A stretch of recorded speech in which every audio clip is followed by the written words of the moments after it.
You're listening to Health Innovators, a podcast and video show about the leaders, influencers, and early adopters who are shaping the future of healthcare. I'm your host, Dr. Roxy Mooney. Welcome back to the show, Health Innovators. On today's episode, I'm sitting down with Eric Day. He is a venture associate at Pillar VC. He's also the co-founder and managing director for BioLaunch. Welcome to the show, Eric. Thanks. Great to have. It's great to be here, Dr. Roxy. Yeah, great to have you here.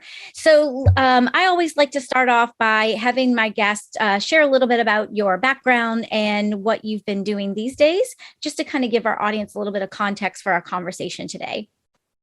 Yeah, so it's wonderful to be here. And I think I can break myself down into maybe two main components that describe who I am as a person. The first one is the work I do in science, and the second one is the work I do in working together with other people, so connecting people. So I can talk first about my science. I've kind of been a lifelong scientist. I am a PhD student in bioengineering at the University of Pennsylvania in Philadelphia, Pennsylvania, and I'm in the lab of Robert Mock, where I study stem cell engineering for regenerative medicine. And so what that basically means is stem cells are these cells with pluripotency. They can turn into many different kinds of cells. And the question that we have in our lab is what guides that pluripotency? How do you turn a cell from a naive state into a terminal or differentiated state or a functional state? And so by answering those questions, we can then start to guide cells in a more guided manner or a more targeted manner towards specific behaviors to regenerate a lost or damaged or somehow misfunctioning tissues in the body. And so in our lab, we specifically focus on the orthopedic musculoskeletal system. So looking at systems like your joints and your spine to take stem cells and then hopefully regenerate these previously kind of unregenerable or unhealable tissues. So that's kind of the focus of my work in the lab. It's like anti-aging. Kind of, yeah, exactly. Use some new joints, Eric. I couldn't we all? Yeah, I'm hitting that age where it's starting to become real to me. Joint pain and things like that. My parents are definitely there too. So it's something that really affects a lot of people. It's probably something that I think it's the second or third most prevalent diseases behind kind of like heart disease and cancer. So super big deals in the United States and around the world. Yeah. So the other part of my background is my work in business or my work in really bringing people together. So I've been really fortunate to do my PhD at the University of Pennsylvania, which has the Wharton School of Business. So we have a really strong community for kind of biotech business on campus. And I got involved with that pretty early in my PhD when I realized it was something that I could become good at and something that I could get excited about. And so my work there has spanned a lot of different areas, but most recently it's been in two main ones, which is in a biotech accelerator I helped launch at Penn. So that's called Penn BioLaunch. And we recently actually became Nucleate Philly. So we're part of the a national organization called Nucleate, which we're really proud of. It's an organization that brings over 1,000 people across the United States, spanning researchers, physicians, entrepreneurs, investors from some of the top firms and some of the top universities. And we bring them all together to start new companies in biotech. So it's something that we're really excited about and we're really passionate about building. And the other thing that I'm involved in is I'm a venture associate at Pillar VC, and specifically in the bio arm of Pillar VC, which is Petri. And there we invest in kind of transformational technologies and inventors working at the intersection of biology and engineering to help solve some really important and impactful questions in healthcare, sustainability, and other spaces. So lots of exciting things happen. I can see the common thread that's woven between all of those initiatives, but each one kind of gives you a different angle on things. Going back to Penn BioLaunch, there are so many accelerators and incubators already throughout the country. So, from your perspective, what's still missing? And what is something that maybe, this accelerator or incubator brings to the marketplace that kind of meets that unmet need or fills that gap? Yeah, that's an amazing question. I think it's one that's definitely worth addressing. I think what Penn BioLaunch and what is now Nucleate really serves to address is that unmet layer between academia and industry. And what I say by that what I mean by that is that, some of the most cutting edge innovative science in the world is happening in our academic university labs. And so these are PhD students, these are postdocs, these are physicians who are going into the lab and doing some incredible research. But because they don't have that business training, they don't have that business background, and they don't know what's possible with their research, when it comes time to take that research and turn it into something that really has a practical impact on the world through patient care, through new therapeutic discovery, through new diagnostics, so on and so forth, they don't know how to answer that question is what we're finding time and time again. And so looking at this problem in this white space in kind of the intersection between academia and industry, we decided to create something that was really targeted towards specifically academics, towards those PhD students, postdocs, and then create an opportunity for them to get involved in entrepreneurship during their PhD or during their postdoc without having to kind of leave their programs. And so they don't have to make that 0 to 100 leap into entrepreneurship. They can try it out first and make connections, understand what the process is like, and start to build a company without leaving their PhD or postdoc. That's so important. And I think it's a conversation that we don't have enough, is be able to bridge this gap between research and practice. There's a whole lot of very experienced entrepreneurs and innovators out there that, don't always apply the latest in science and business acumen, or commercialization expertise. And then, very often I'll hear, oh, you really don't want to pilot with anybody in academia because they're just trying to publish a paper. Yeah. It's not something that's going to be commercialized. And so it's nice to, kind of think of being able to bridge these two in a more meaningful way. Yeah, absolutely. And it's something that I think has been a long time coming, but the time is now. I think what we're seeing with the pandemic is that first, biotech is more than ever one of the driving forces of innovation and change in society, right? The COVID-19 vaccines were only possible because of the cutting edge science that is happening at universities and big pharma companies for decades at this point. And that was just a convergence of all these things coming together. And the Moderna and Pfizer vaccines took less than a week to develop in the lab, right? They took less than a week to develop and took just a few months to approve, which is unprecedented timelines. And I think that's the kind of thing we're going to be seeing more and more going forward. We're going to be seeing unprecedented timelines for discovery and approval for drugs, not just in infectious diseases, but also in cancer and Alzheimer's. Recently, an Alzheimer's vaccine was put into phase 1 trials. So exciting to think of the idea that, in 50 years, we could eradicate diseases like cancer and Alzheimer's and heart disease and any number of other things that plague us as a civilization. Yeah, it really would be incredible to truly transform the health of the nation, of the world. That's in a meaningful way. I talk a lot about the statistic that 95% of innovations that are brought to market fail. They fail to reach any adequate level of customer adoption or financial ROI. And so, that's actually kind of how I got into my career path in the last decade, is really trying to figure out what's going on. And kind of to your point is that you've got all these innovations that are going to be brought to market. And if majority of them are going to be unsuccessful, we've got a problem. How do we fix that? And I think this bridge between academia and business practice is definitely a big step in that right direction.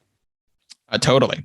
Yeah, I think what we saw from the tech world in the 2000s up to the mid 2010s is such an explosion of startups. And specifically, it's a very specific kind of stereotype or archetype that you're seeing from these startup founders.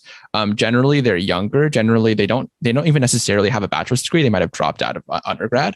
And they're doing something that's extremely bold and extremely visionary. And I think that's the same kind of trend we're seeing now in biotech, and the kind of trend that we're trying to really foster and amplify, which is looking at these bold young founders who don't have a preconceived notion of what's possible or what's not possible in the world of biotech. Because once you become a seasoned veteran or executive in a big pharma company, or you've worked in a hospital for many decades, of course you have experience, very valuable experience, I might add. But what's missing might be that sense of optimism and that sense of hope about what hasn't been imagined yet. And so I think that's what we're seeing in biotech now is this new wave of founders who haven't been jaded yet by industry and have a chance to go out and do something really inventive and unique and innovative.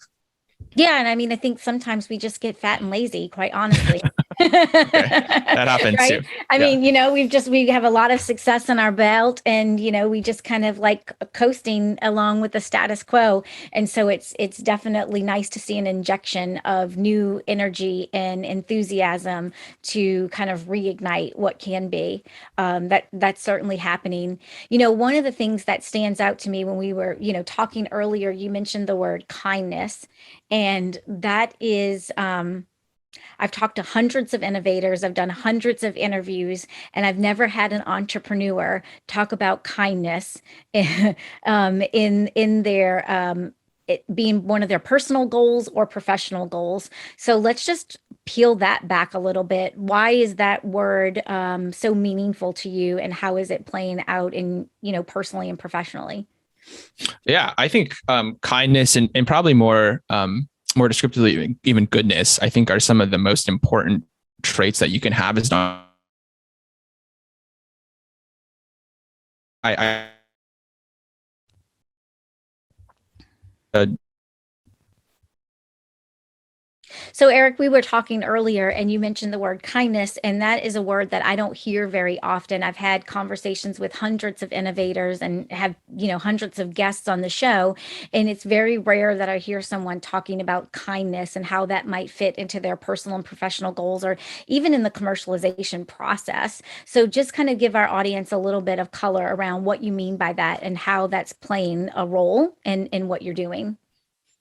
Yeah, so Dr. Roxy, that's a great question. I think that's so important to address because it's not talked about enough, which is the role of kindness, or probably more descriptively goodness, and the value of our work. I think for anyone who's out there looking to make ambitious goals, make an impact, it has to come first from a place where you're making an impact for the right reasons. And what right means to you is different than what right means to me or anyone else. But defining what goodness means to you, I think, is such an important process. And for me, I can describe my process. I think, I've always told myself and told others that I'm an ambitious person. I want to make an impact, but I have to do good before doing great. And what that means to me is treating others with respect, treating others with dignity, and looking to do something that brightens up other people's days and does something good for people first and foremost. And that comes down to things as simple as social interactions. It doesn't have to be that I, make a huge difference by donating a lot of money or, creating a life-saving drug on every single day. Obviously that's not possible, but what is possible is,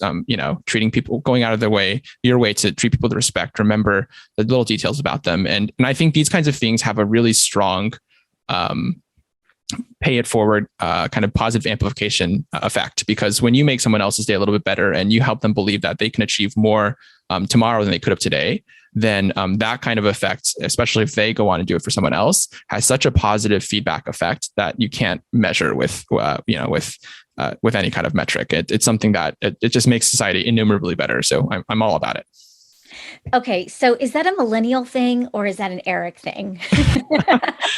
I do think it's a millennial thing. I do think millennials are more and more about keeping a mind on these things in a way that maybe previous generations weren't. But maybe it's also just a me thing. But I like to think it's a generational thing. I think I'm very positive about our generation's ability to treat each other with respect and think about the positive implications that we can have on the world around us. Yeah, yeah, I think you're right. I'm certainly not claiming that all millennials are like you or all millennials, have that same kind of mindset. But I do think it is characteristic of that generation. One of the beauties of interviewing guests on the show for so long, I think maybe about 3 years now, is that you get the chance to kind of step back and see patterns. And I've had a handful of the younger startup entrepreneurs on the show, and those folks are usually building very purpose-driven organizations. It's just at the core. So I think very fundamentally about what you're talking about. Yeah. Yeah. And yeah, purpose driven. I love that word. I think for anyone who's looking to be an entrepreneur out there, define your purpose first, right? Define your North Star, and everything else will follow, because you'll start to see the steps of what it takes to achieve a particular purpose. And so for me, I can tell you that my purpose every day is to work at the cutting edge of science, to bring that science to people in a positive way that impacts their lives, through their health or through their family's health or through their environmental health, their environment's health, whatever it may be, doing something to bring science to a positive impact. So our positive results. So, yeah. One of the other things that I've kind of noticed over time about millennials is the ability to, or the interest in being candid and transparent on the show about what life is really like, what wherever you are in your career, just being really candid and transparent about what that's like has been really much more in tune with the millennial guests that I've had on the show. Yeah, I think that's such a that's definitely a trend. I think people in our generation are so much more about sharing things online through social media, so much more open about sharing their own personal struggles with each other in person. And this is something that defines your generation because, putting on a front of how things actually are might have been great when things were generally going better, but things have been progressively getting worse objectively in our environment, in our personal health. Death rates are going up, life expectancy is going down. We can see global warming is a rising problem. Industry is kind of ravaging a lot of what is makes our planet great. And I think these are things that objectively are not so positive to think about, but is something that we can do to counteract this overt negativity that we've kind of launched into or thrust into as a generation, is to stay positive and stay open with each other and think about how we can create purpose-driven organizations to counteract these things. Yeah, and I think it normalizes the challenges, and so you just don't feel like it's something's wrong with you or something's wrong with me because I'm experiencing these obstacles. Like we're all in this together. Oh yeah, absolutely. It's all just part of the process. So I think that it's been very inspiring. That's the feedback that I get from the community, is that it's just very inspiring to hear that authenticity and that transparency. Absolutely. Yeah. And on that topic, I'm happy to share that I didn't grow up as a purpose-driven individual. I'm not someone who grew up feeling like I knew exactly what I wanted to do with my life and that I had everything figured out. In fact, most of my life, I didn't have much figured out at all. I just kind of followed what my parents had told me or what society had told me I should be doing. And as a result, I actually fell into a lot of pretty long and pretty serious bouts of depression. And I think that's something that I'm very happy to talk about with people, because a lot of people struggle with this. And I was able to manage my own struggles with depression by finding more purpose in my work and finding more purpose and support from the community around me, and vice versa by supporting people around me and helping others find their purpose in their work. And so such an important part of individual kind of accomplishment, but also just communal kind of coming together to do something important and meaningful. Yeah, absolutely. I mean, I think sometimes, we think that entrepreneurship is, just all rainbows and butterflies. You hear these stories like Teladoc or Livongo or, so many more that are just kind of cashing out and IPO and going public, and, it's sexy and it sells. But it can also be quite depressing. We also have, theories called the Valley of Death and the Trough of Sorrow and, some of the realities of those ups and downs. And so I do think being really candid about that can just encourage and inspire the whole healthcare innovation community. And ultimately, I think that type of inspiration just helps us keep moving in the directions that we were, intending to, and to have greater commercial success and get those innovations in the hands of the people that need them. That's right. Yeah. I think such an important thing to remember is that we can lose track of this as individuals, but the work that we do isn't for ourselves. It's for the world around us. And until we can create an impact on the world around us, you can never become successful in anything that you do, right? So anything that you do, if you can create an impact in the lives of people who consume your content or, take your drug or do something that positively impacts them in a way that that they'll pay money for it, then you start to become successful. So success is secondary to making an impact. Hey, it's Dr. Roxy here with a quick break from the conversation. Are you trying to figure out what moves you need to make to survive and thrive in the new COVID economy? I want every health innovator to find their most viable and profitable pivot strategy, which is why I created the COVID Proof Your Business Pivot Kit. The Pivot Kit is a step-by-step framework that helps you find your best pivot strategy. It walks you through 6 categories you need to examine for a 360-degree view of your business. I call them the 6 critical pivot lenses. As you make your way through this comprehensive kit, you'll be armed with the tools, tips, and strategies you need to make sure you can pivot with speed, without missing out on critical details and opportunities. Learn more at legacy-dna.com/kit.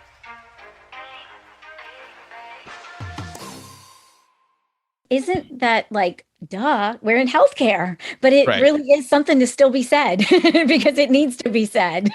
That's right. Yeah. If you're in entrepreneurship to make money, I think, you could be successful, but I think going in to make a purposeful impact is a lot more of a high. It's a better way to go about it, I think. Yeah. Yeah. So let's switch gears a little bit and talk about funding. So this is always a very interesting topic. You've got a lot of conversations about the trends in funding and the billions and trillions of dollars that's being poured into healthcare innovation right now. And then you've got, the stories of those innovators that are in the trenches, early stage, idea stage,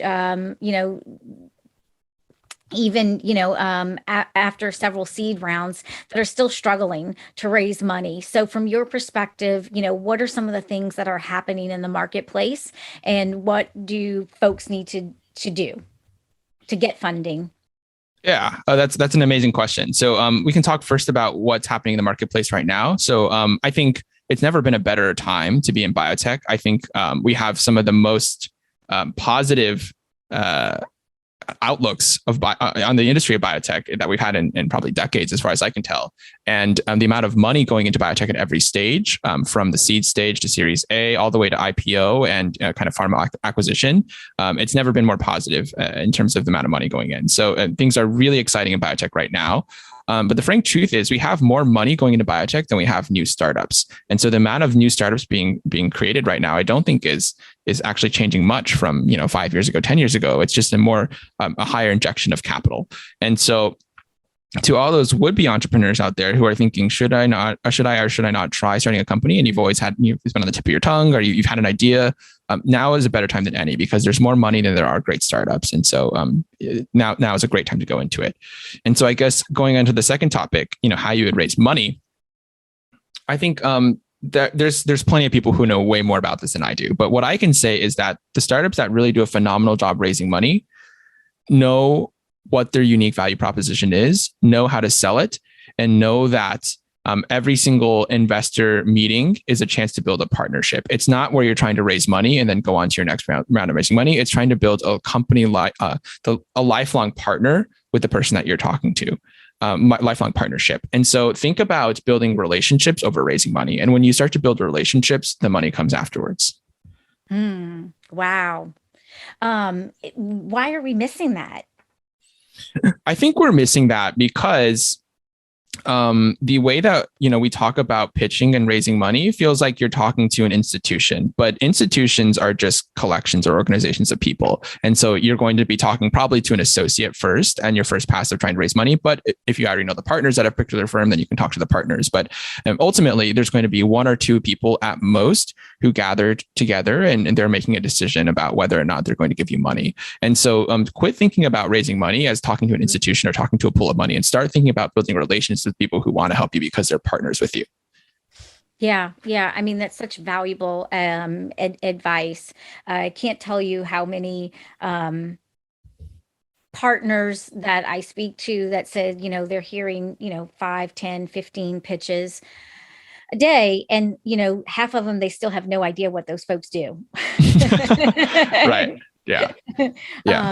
So really getting clear on that unique value proposition, I think is, such a challenge. Why do you think that's a challenge?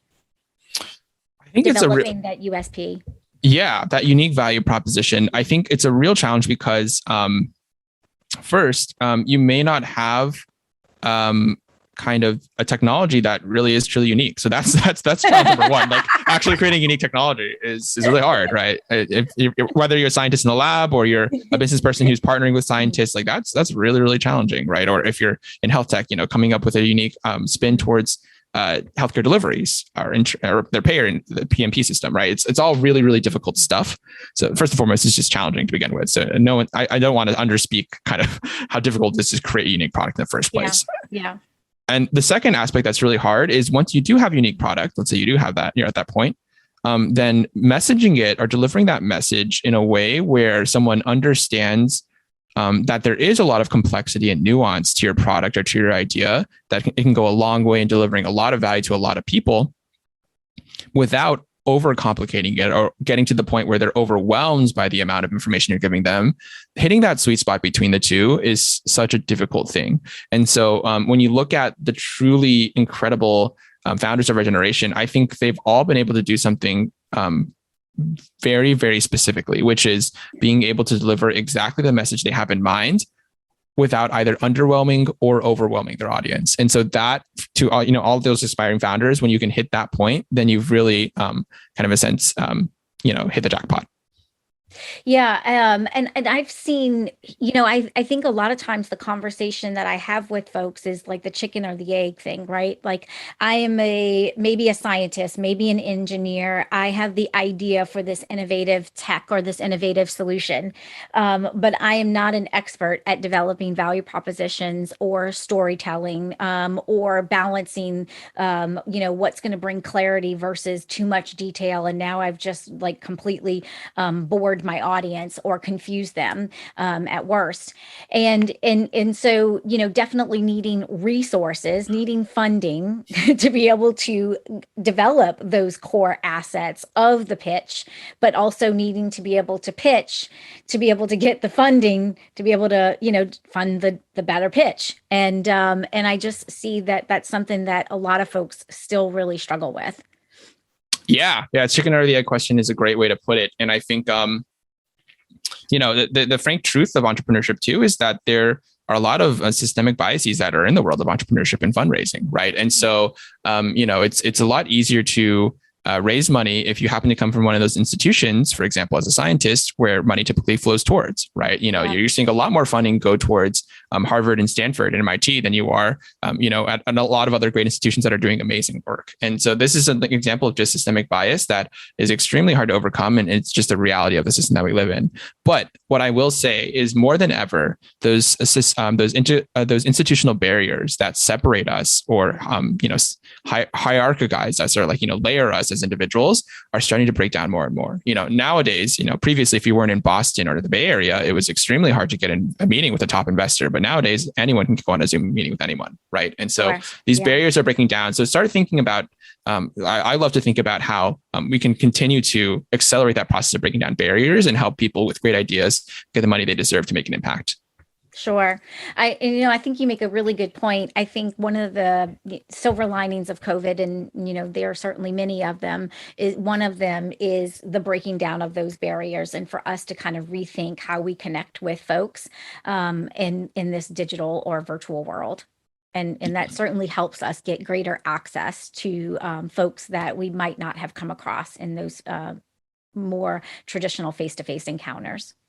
Yeah, that's right. Yeah. And in optimal worlds where things are, where capital flows to the best ideas and the best people to utilize that capital, I think that's the world that we're moving towards. And I'm very hopeful about that. I'm optimistic about that. Of course you can make some negative arguments against that, but to me, I'm all about optimism. And so I see that trend and I want to continue to amplify it. Absolutely.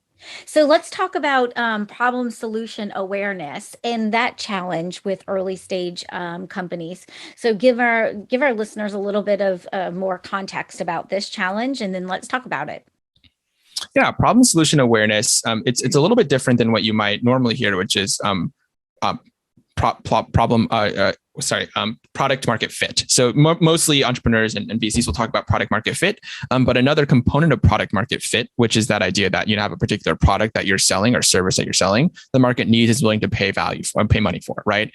A component of that is problem solution awareness. And so, and if your market or your audience isn't aware of the problem they have or aware that a solution exists for a problem they know they have, then you essentially don't have what's called problem solution awareness. And so building problem solution awareness for those markets where either your audience isn't aware that there's a problem that they have or isn't aware that for a problem they do have, there's a solution that exists and they can purchase, is really important. And so that's a critical component of kind of eventually building product market fit. It's definitely the key step, right, before product market fit. And so what's happening with that? Like, how is that, from your perspective, how is that being skipped over or overlooked? I think one of the biggest things that's happening is that, for these really large institutional players like big pharma companies, they spend an immense amount of money on creating problem solution awareness, right? There's an immense budget that goes into advertising for their drugs. But for these smaller startup companies, that can be really challenging. And so you have to really understand how to create problem solution awareness and ultimately product market fit, while engaging customers on a very low capital budget. And so you have to come up with creative guerrilla marketing strategies. You have to come up with word of mouth strategies, things that can really stretch your dollar very far while still creating that awareness and eventually that market base that you need to create a successful company. So I'm sure our community gets tired of hearing me talk about this term co-creation. But in my mind, co-creation is the strategy to solve this problem solution awareness issue on zero marketing budget or 1/10 of the marketing budget and zero advertising budget. It's involving customers in that co-creation process really, really early on. And that allows you to be able to get your validation and clinical efficacy. It allows you to be able to get your early buyers, and those folks ultimately become part of your external marketing team when you're getting to the co-launch process. And I think that those folks having voice and playing a role in that word of mouth marketing early on is really, really critical to that commercial success, especially when you're talking about companies like you had given, that are really bootstrapping or really strapped for funds on a big advertising and marketing budget. Yeah, absolutely. When your customers become your advocates and your cheerleaders, and they become your partners in co-creating your company or your brand or your product, I think you have an immense value add there. I can think of countless examples where that kind of network effect has amplified the value of a product far past what could have happened with a regular traditional advertising kind of approach. And one example that comes to top of mind is Tesla, right? Tesla spends absolutely $0 on over marketing budget or advertising budget, right? Everything is through word of mouth and through kind of the branding that the cars themselves provide and that Elon provides through his Twitter feed and other social media routes. But that's such a great example of people who are Tesla owners aren't just car owners; they are cheerleaders for Tesla. They are advocates. They are like fanatical about Tesla, and that's a great example of getting your customers as co-creators to create extremely valuable brands and companies. Yeah, and I think that solves for a couple of problems that you had mentioned. Is one, like the number one reason why we don't get product market fit or we don't have commercial success is because there's no need for the solution anyway. Yeah, sure. Yeah. Right. And so being able to involve customers that will tell you that your baby is ugly or tell you that your idea is not relevant or meaningful really, really early on, I think is so critical. And then being able to shape what that might look like is also really powerful. So Eric, this has just been a very great conversation. Is there anything else that you would want to share with our community based upon your experience and observations? Yeah, the last thing I would say is that believe in yourself and the unique value that you bring to the world and every single relationship you have, because I believe that everyone has something incredible they can do with their lives. And the sooner that you start shedding the mental shackles that we all place on ourselves for whatever reason or have been placed on us, the sooner you start shedding those mental shackles, the more you can start accomplishing the incredible things that you didn't know you could do. And so that's a position I've been very grateful to have in my life. And I hope that everyone listening can also begin to shed their own mental shackles and do some incredible things. Wow, that's great. What a great way to end today's conversation. Imagine what the world would be like if we could all shed those mental shackles. Exactly. Yeah. Incredible. I can't even imagine it. So yeah. Right. Oh my goodness. Freedom. So how would folks get a hold of you if they want to follow up with you after the show? Yeah, feel free to reach out to me through my my work email, which is eric@petri.bio. So that's ERIC@PETRI.bio. Thank you so much for joining me today. Thank you, Dr. Roxy. It's great to be here. Thank you so much for listening. I know you're busy working to bring your life-changing innovation to market, and I value your time and attention. To get the latest episodes on your mobile device automatically, subscribe to the show on your favorite podcast app like Apple Podcasts, Spotify, and Stitcher. Thank you for listening, and I appreciate everyone who shared the show with friends and colleagues. See you on the next episode of Health Innovators.